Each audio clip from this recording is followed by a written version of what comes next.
Hello investors, स्वागत है आपका हमारे चैनल इन्वेस्टमेंट की बाज़ार पर।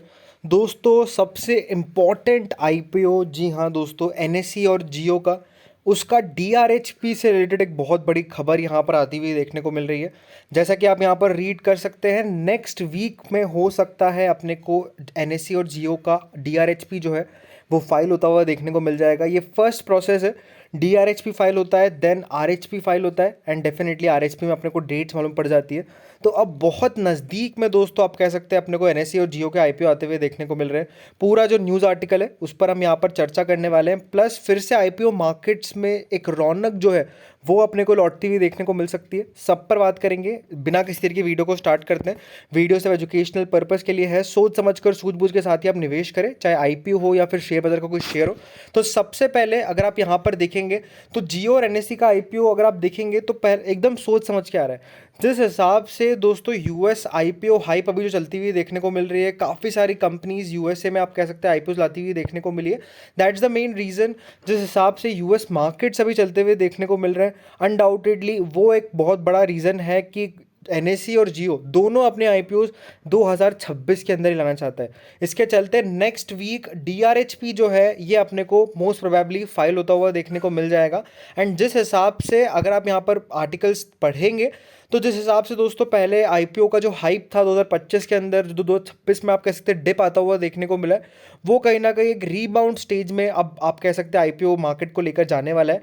एंड जिस हिसाब से जियो आईपीओ से रिलेटेड एंटिसिपेशन मार्केट्स में वो बेहद पॉजिटिव यहाँ पर नज़र आती हुई देखने को मिल रही है। एंड कहीं ना कहीं जियो के बारे में आपको पता ही है, बैक बाय रिलायंस है, एंड कहीं ना कहीं इंडिया के लार्जेस्ट टेलीकॉम कंपनी में से जियो आती हुई देखने को मिलती है। और एनएसई डेफिनेटली इंडिया की ग्रोथ स्टोरी डायमेंशन करता है। इंडिया का लीडिंग स्टॉक एक्सचेंज है जो कि क्रिटिकल पिलर है कंट्री के कैपिटल मार्केट इंफ्रास्ट्रक्चर से रिलेटेड। तो ये दोनों आईपीओज वाकई में बहुत इंपॉर्टेंट है। पूरा आप कह सकते हैं दोनों आईपीओस का जो साइज रहने वाला है वो ऑलमोस्ट 60,000 करोड़ का रहने वाला है। एंड कहीं ना कहीं जिस हिसाब से आईपीओस का पैसा मार्केट में यहाँ पर आएगा, वो कहीं ना कहीं दोस्तों और मार्केट को ऊपर लेकर जाता हुआ देखने को मिल सकता है। बाकी जिस हिसाब से आईपीओस का आप कह सकते हैं डिप अपने को आता हुआ देखने को मिला 2026 के अंदर, वो कहीं ना कहीं विजिबल था। प्लस दोस्तों ये आईपीओस मैटर इसलिए करते हैं क्योंकि जिस हिसाब से ये कंपनीज का कामकाज है, एंड कहीं ना कहीं वैल्यूएशंस अगर आप देखेंगे तो अराउंड पोटेंशियल वैल्यूएशन जो जियो प्लेटफॉर्म की बताई जा रही है वो $5 ट्रिलियन के आसपास बताई जा रही है। एंड जो दोस्तों आप कह सकते हैं यहाँ पर रुपीज़ में, यहाँ पर मैं आपको टर्म बता रहा हूँ, एंड एनएससी का भी अगर बताया जा रहा है तो वो $5 ट्रिलियन के आसपास बताया जा रहा है। तो ये कहीं ना कहीं काफ़ी इंपॉर्टेंट रहता हुआ देखने को मिलेगा। प्लस इंडियन प्राइमरी मार्केट जो है वो इससे काफ़ी ज़्यादा बूस्ट आप जो है यहाँ पर एक्सपेक्ट कर सकते हैं। बाकी अगर आप इन्वेस्टर सेंटिमेंट याद करेंगे तो जिस हिसाब से अभी रिसेंटली दो दो आईपीओ, तीन तीन आईपीओ लिस्ट होते हुए देखने को मिले, उससे कहीं ना कहीं आईपीओ का सेंटिमेंट जो है वो और सुधरता हुआ देखने को मिलेगा। एंड जिस हिसाब से पाइपलाइन अभी भी आगे चलती हुई देखने को मिलेगी, अभी रिसेंटली जेप्टो का भी आई थिंक डीआरएचपी फाइल होता हुआ देखने को मिला है। एंड एसबीआई म्यूचुअल फंड का आईपीओ आने वाला है। एंड साथ ही में और भी सारे आईपीओ, जो कॉर्डिलिया आईपीओ, एंड अभी अद्वैत ज्वेल्स का आईपीओ आता हुआ देखने को मिलेगा। तो अब ये जो आधा आप कह सकते हैं साल बचा है, आप कह सकते हैं उसके अंदर बहुत अच्छी स्ट्रॉन्ग आईपीओ पाइपलाइन अपन यहाँ पर एक्सपेक्ट कर सकते हैं।